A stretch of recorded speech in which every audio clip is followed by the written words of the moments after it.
في مهام دخلت على الصندوق ثانيه بتكليفات من سياده الرئيس، مبادرات من سياده الرئيس. اولهم تطوير عواصم المحافظات والمدن الرئيسيه، ودي مبادره كبيره جدا، يمكن اهم او اكبر من القضيه اللي احنا شغالين فيها دلوقتي.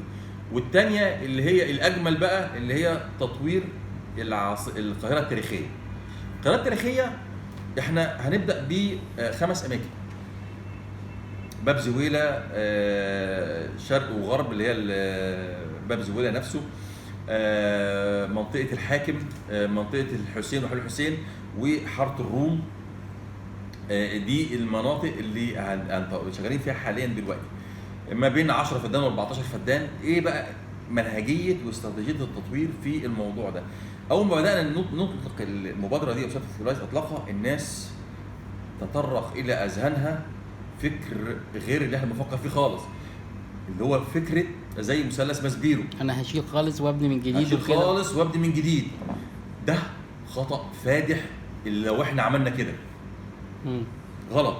احنا التطوير هنا احنا عايزين نحافظ على النسيج المجتمعي والعمراني الموجود اصلا، لان دي قاهره تاريخيه، دي حاجه مسجله في العالم كله.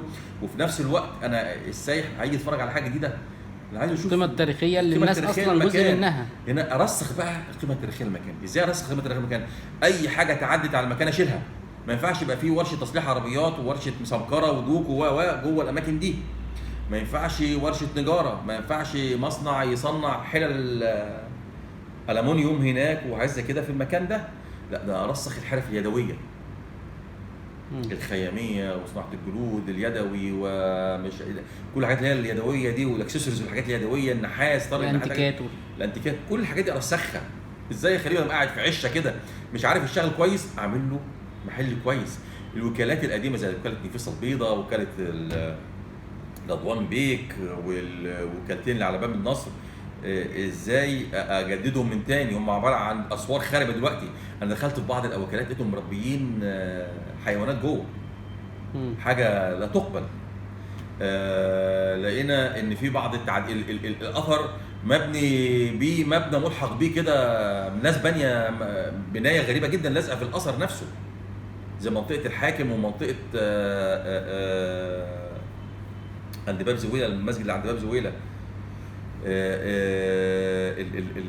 الانتهاكات اللي حصلت، المباني اللي طلعت حديثه في وسط العمران الاسلامي ده، دي هنجدد الواجهات على حساب الدوله بطبع اسلامي. وبدانا شغل خلاص، عملنا رسومات واستشاريين شغالين، وسلمنا شغل لاداره الاشغال في الهيئه الهندسيه، بداوا يشتغلوا ويحطوا سقف خاص ان احنا نشتغل نعمل ازاي نعمل الطبع الاسلامي ليها.